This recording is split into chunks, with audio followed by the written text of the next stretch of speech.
되겠습니다. 오늘 유창길 원장님과 함께하고 있습니다. 미니 강의와 관련해서 문의하신 분이 계신데요. 그분 바로 소개해드리죠. 자, 현재 초등학교 6학년 아들이 있습니다. 1년 전부터 류마티스 관절염 진단을 받았는데요. 무릎과 발가락, 손가락 그리고 발 뒤꿈치 쪽으로 돌아다니면서 아이를 괴롭히고 있습니다. 처음에 혼자서 일어나지도 못했었는데요. 병원에서 치료를 받고 아이가 한동안은 괜찮았었습니다. 하지만 시간이 흐르고 아이가 약에 의존을 많이 하게 되고 약 없이는 초조해야 할 정도로 변했는데요.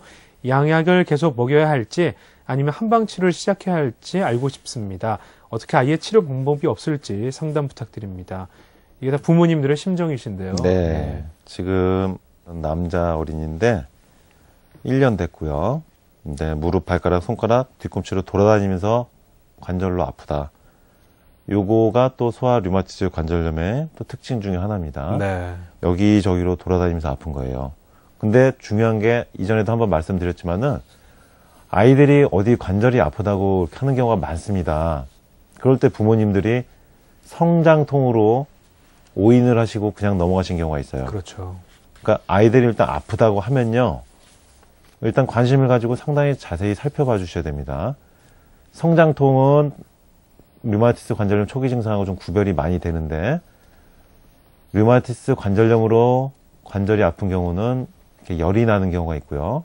그다음에 아토피가 동반된 경우가 있어요. 면역력이 떨어졌기 때문에 비염이나 감기가 쉽게 걸리고 콧물 재채기, 코막힘 항상 있는 경우가 있고 단 것을 좋아하거나 아이스크림 좋아하는 아이들, 현미나 이렇게 밥보다는 빵이나 밀가루, 피자 같은 걸 좋아하는 어린이들, 특히 류마티스 초기 증상일 가능성이 많습니다. 네. 그래서 관절이 아픈 것을 계속 그냥 보고만 1년, 2년 지내시는 부모님들이 간혹 계시더라고요. 요즘은 맞벌이 부부들이 많으셔가지고 아이들 아픈 거 들어주시는 게 힘드신 부모님들이 참 많았습니다. 요즘 젊은 그 소아 류마티스 어머님, 아버님 보면은 대부분 맞벌이인데 사는 게 바쁘다 보니까 저녁에 와서 저기 애 어린이집 갔다 와서 뭐 아프다고 하는지 뭐 몰라요. 부모님들이. 그리고 본인들이 피곤하니까 네. 현대생활 얼마나 피곤합니까? 직장생활.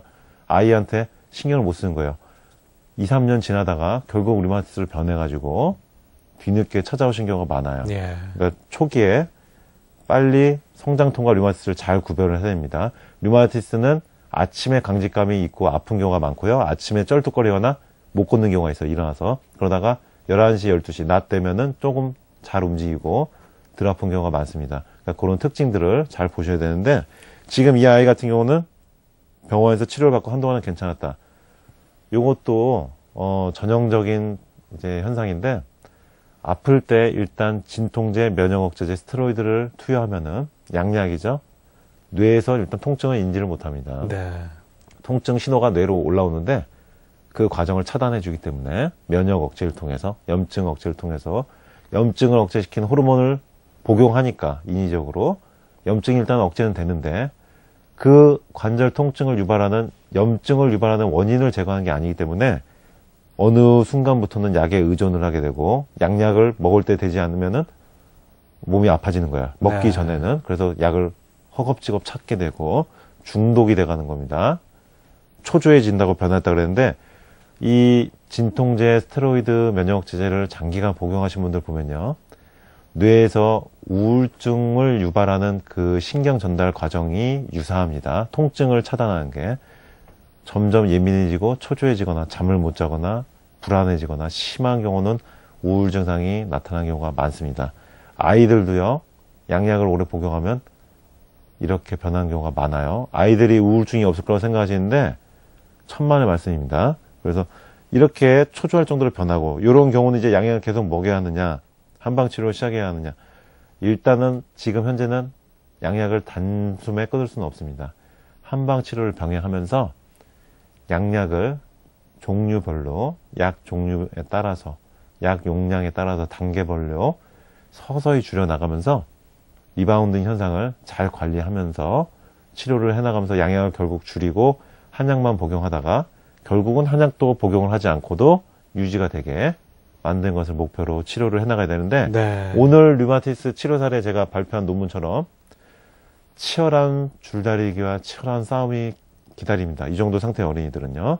아주 전쟁을 치러야 되는데 전력과 전술을 적절히 구사하면서 음식 조절, 생활 조절하면서 운동도 적절하게 해주고 아이와 어머님과 저가 2인 3각이 돼서 호흡이 완벽하게 맞아야지만 류마티스를 무찌를 수가 있습니다. 한 방으로 병행을 해서 양약을 조금씩 줄이고 그리고 결국은 약을 끊고도 아이가 통증이 없는 상태, 그것을 목표로 일단 치료를 해보시기 바랍니다. 네, 자 일단 임상에서 실제 성공 사례가 있으니까요. 그 사례 좀 참고하시면서 한방 치료 해보시는 게 좋겠습니다.